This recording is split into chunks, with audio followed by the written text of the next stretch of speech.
Okay, so this video is for Stephen R. Been commenting in my videos for a couple days now.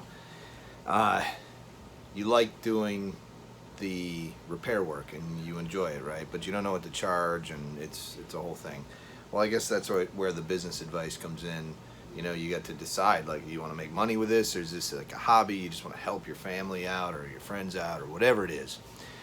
But I got a story for you, and this is something 20 years ago. When I started in this industry, I got out of college in the year 2000. I was working for a television station. I worked for a guy who was, he was super techie, awesome guy. His name was John Anderson. He worked for a Fox affiliate just outside of Chicago. And this is where I got my start in technology. I initially thought I wanted to go into media production and something more creative, which I do now, like with YouTube. But I ultimately ended up in the technology field because I'm good at it. He told me a story about a guy who goes out to a person's house to fix a television. It was like one of those big TVs, like those projection televisions. I don't know if you remember from the 80s. They had like the three round projector things with different colors, and it would project on the wall. It was a big thing. It was a big thing back then. And the colors were off. Everything was like double. You know, all the colors were just not correct. So the technician walks out. He stands there. He's looking at it. He goes up to the machine, pulls 3 screws out. He turns a dial on the inside of that machine about a quarter turn. Bang! Everything comes back to life. Colors are crisp, perfect, clean, clear. And life is good, right? So he puts it all back together, and he hands the woman a bill for $100 to do this work. And the woman looks at it and she goes, $100? You were here for 5 minutes. And all you did was you turned a screw. And he says, you're right. But I knew which screw to turn. And that's where the value of what you do comes in. Because we have a lot of upper echelon customers that walk into this shop. And the tool that most of them use, because a lot of them are in the financial industry, is their computer, right? So they go to a store, they buy a computer, they spend $1,200 on it, right? They take it home, they plug it in, they network, they talk, they sell, they do their jobs, or whatever it is, they invest, and then that year, let's just say they made $100,000. Let's just say they make $500,000 doing what they're doing, right? Now that tool they made a $1,200 investment in just brought them in all of this money, just tons of money, and they want it fixed, right? And there's certain tweaks, there's certain things that they don't know how to do, so they call guys like us and they say, hey man, can you get in my machine? Can you tweak it? Can you fix it? Can you make it right? Can you make it faster? Can you make it more efficient? Can you do it? What can you do for me? And 9 times out of 10, we can help them. You know, in my opinion, it's inexpensive, you know, depending on what they want. And most people don't complain about the bill. In fact, they'd rather pay more because they know they're getting what they paid for. So if your prices are too low, they're not going to trust or have faith in your system and your business as much as it should. I know that sounds like it's weird, right? But those are the customers you want. You want the customer who doesn't complain about the bill. I had, when I started out, and still do, have a lot of customers that complain about the bill, okay? I hate it. I just hate it. You know, we charge a fair price. In fact, if you go over to my competition, Best Buy, and used to be Circuit City, and all these other big companies that used to be able to do what I do efficiently and for a good price, which no longer really do it. Look at Circuit City's, what's the name of that? Something Dog. I can't remember the name of it. They had a little service called something Dog. I can't remember. And they would charge exorbitant amounts of money. The Geek Squad has managed to hold on, and I am just waiting for Best Buy to crumble, man. I'm telling you, Amazon is going to take you down, Best Buy, and I cannot wait because my business is going to triple in here when that happens. Because those guys at the Geek Squad, their job isn't to fix your machine. You know what their job is to do? Is to sell you a computer on the shelf. You're going to go in there and You're going to say, my computer's broken and I don't know what to do and blah, blah, blah. And then they're going to go, yeah, let me take a look. And there's going to be this little song and dance in this theater thing that they do, right?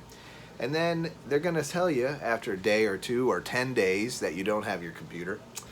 Sorry, your machine really isn't worth fixing. But you know what we do have? We have machines right over there on the shelf, and you can go ahead and buy one. That's pretty much Geek Squad's business model now. And little guys like me, 3, 4 employees, little tiny shop, off the beaten path, whatever. We've been doing this for 12 years, fixing machines. People bring us stuff. We fix it. $80, $100, $200, whatever it is. We fix it. We get it running. Shake hands, do everything. Some people you never be able to make happy, though. But back to what I was saying about value. Understand your value. You take somebody's computer, you fix it, and you want them to like you, you want them to be friendly with you, whatever. Great. Let them be friendly with you. Let them like you. Also, let them pay you because you did them a good service. You helped them. People are looking at their computers so much. They use them for so many different things. Let them pay you. It brings them so much happiness and joy.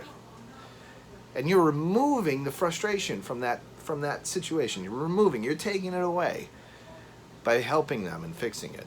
It's important. You're doing important work. I think I'm doing important work because people get connected with their family members across the globe. They're able to go out and make money. If they couldn't do it in any other way, they can sit at home and they can make a living being online, making money, or buying and selling things on eBay. Or maybe it helps their business produce. Maybe they're insurance people and they need to be able to produce PDFs and they need to be able to do it cheaply. They don't want to buy Adobe Acrobat, so you install Cute PDF Writer, whatever it is. You bring the value, and then you should get paid for that value. So that's my advice to you. Charge what you're worth, know your value, and understand the 80-20 rule. You get 80% of your business from 20% of your customers. The other 80% of your customers are the ones that you might service one time. But anyhow, there's all kinds of things I can share about being in business for 12 years, starting with nothing, creating this company in the worst economic depression that this country has seen since 1929 when the stock market crashed, and being successful and actually making money. Started this place right out of the back seat of my car, just taking parts around, trying to find business, selling to people, and then ultimately, it is the empire you see before you. That's a joke. I'm small. I'd rather stay small. So, know your value. You're doing good work. Charge what you should charge, and go from there. Oh, by the way, you can't see it, but down there in the shop, right there, is that iMac that I replaced the inverter board, and it did fix it, right? And we quoted the guy on an SSD replacement for that machine. He didn't go for it because it was going to cost an additional like $500 for him to do it. But if you ever do get the chance to get an SSD upgrade in one of these iMacs, do it. It changes the whole dynamic of the machine, makes it a lot more useful. So he said no. He was like, it's $800 total because the inverter repair, just to give you an idea, this, to have us fix this, replace it, same day, had the part, cost him $318 out the door. That's parts, labor, and tax. Okay, and he had no problem paying that, and that's because we brought a valuable service. He also told us that he was leaving tomorrow to go out of state and that he needed his computer back before that. So, hey, we were able to provide that service. Had he walked into Best Buy, I think they would have told him to pound sand. He probably would have had to wait like an hour to see a technician, maybe make an appointment, and then they would have just told him, you know what, go over to the shelf and buy yourself a brand spanking new one for $3 grand, $3,000. We replaced the part, this guy, and end of story, $318 out the door, and it's a fixed machine. It'll probably give him another year to 2 years, 3 years worth of loyalty before it craps out on him, or before it eats a hard drive, because it will eat hard drives. Those things eat mechanical hard drives for breakfast. So yeah, that is my daily digest for you, Stephen. Thank you for your comments on my channel. I really do appreciate it. And if you're just finding this video out of the ether somewhere, it would be really fantastic if you subscribed to my channel, because then you can get updates on whether or not I am talking into this camera every day or so. So thanks so much for watching. Please like and please subscribe. Oh, and hit the little bell too. You might as well hit that bell. Ding.